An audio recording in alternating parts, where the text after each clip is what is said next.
કેમ છે મારા વાલા મિત્રો? આજે આપણે પાછો હોલ્ડ લીધો છે ભાવનગર સાઈડ, જ્યાં એક હોટલ ખૂબ જ સુંદર આવેલી છે, કૃષ્ણ હોટલ. તેનું નામ છે Shri Krishna hotel full world. હવે જોઈએ છે એનું ખાવાનું કેવું છે, પછી હું તમને કહી દઉં અને હું તમને આમ બહારથી બતાડી દઉં કઈ હોટલ કેવી છે, અને મારી ડેસ્ટર છાયા હું તમને બતાડી દઉં. આપણે ડેસ્ટર સાયામાં ઊભી હો ભાઈ. આ જો અહીંયા ટોટલી વસ્તુ બધી હો ભાઈ.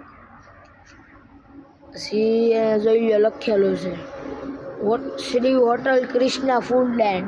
હવે આપણે અંદર જોઈએ છીએ કેવા એસી હોલ તો હશે જ, તે તો બધાને ખબર છે, કેમ કે આવડી મોટી હોટલ હોય ને એસી હોલ ન હોય એવું બને નહીં. તે માટે હું અંદર જઈ રહ્યો છું. હવે જોઈએ છે શું થાય છે.